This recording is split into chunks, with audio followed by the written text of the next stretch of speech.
Our Impact School of Money quote of the day comes from David Brinkley, who I had actually never heard of until I saw this quote.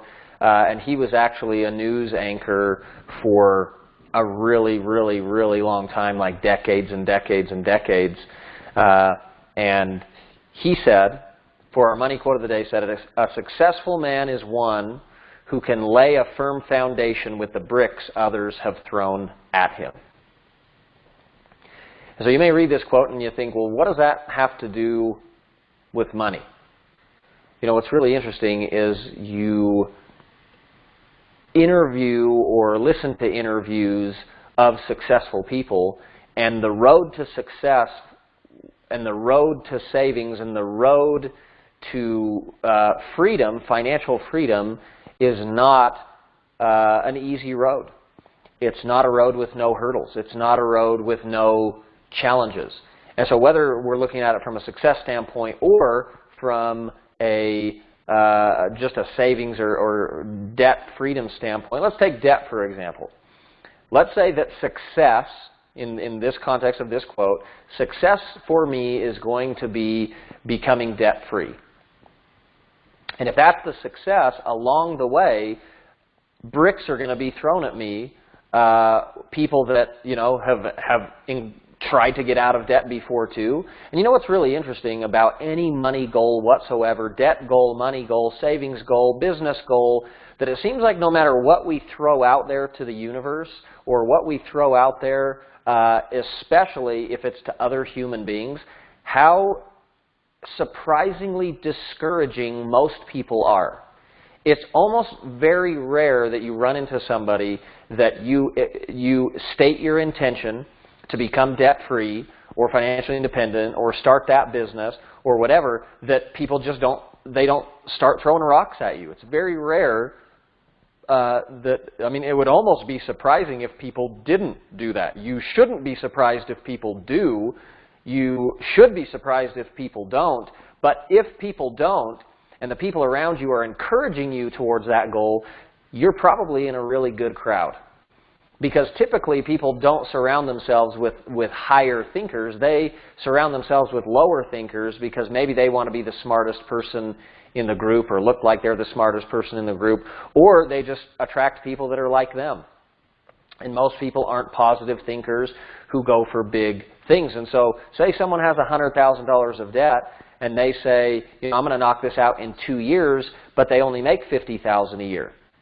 People are going to say, well, how are you going to do that? That's going to be impossible. You only make $50,000 a year. What are you going to do that? You know, I tried that one time, and it didn't work, and here's why. Or you get halfway through your debt plan in this example.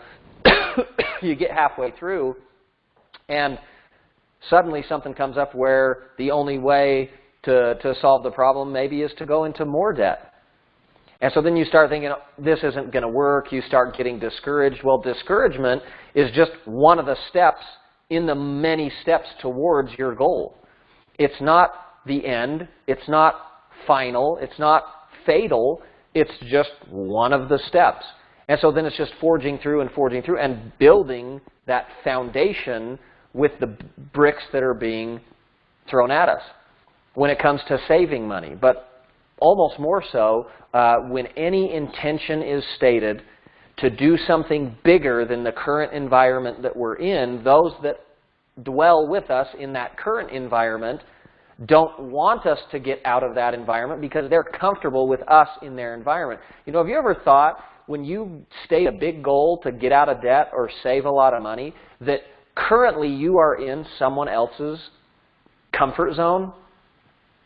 You're in someone else's comfort zone. When you decide to go do something big outside of that comfort zone, you're messing with their comfort zone as you get outside of your comfort zone.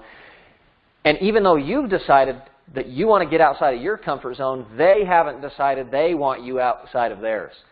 And so they'll do anything they can, even if it's not intentionally to hurt you, to try to keep you in the comfort zone, saying that they're doing it to protect you.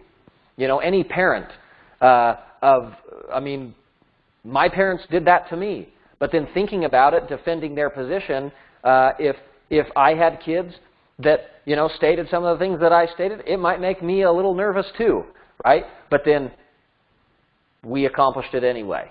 So sometimes throwing bricks, if we're getting ready to throw that brick of discouragement at someone else because of how smart we are, maybe think twice about the foundation that they're going to lay with the brick that we just threw. And this absolutely has tons to do with money. So, successful. What does successful mean? Well, successful means whatever it is that you define success to be. But then just know that in the pursuit and on the path of success, there's going to be some bricks thrown at you, and that's just how it is. And that's our money quote of the day.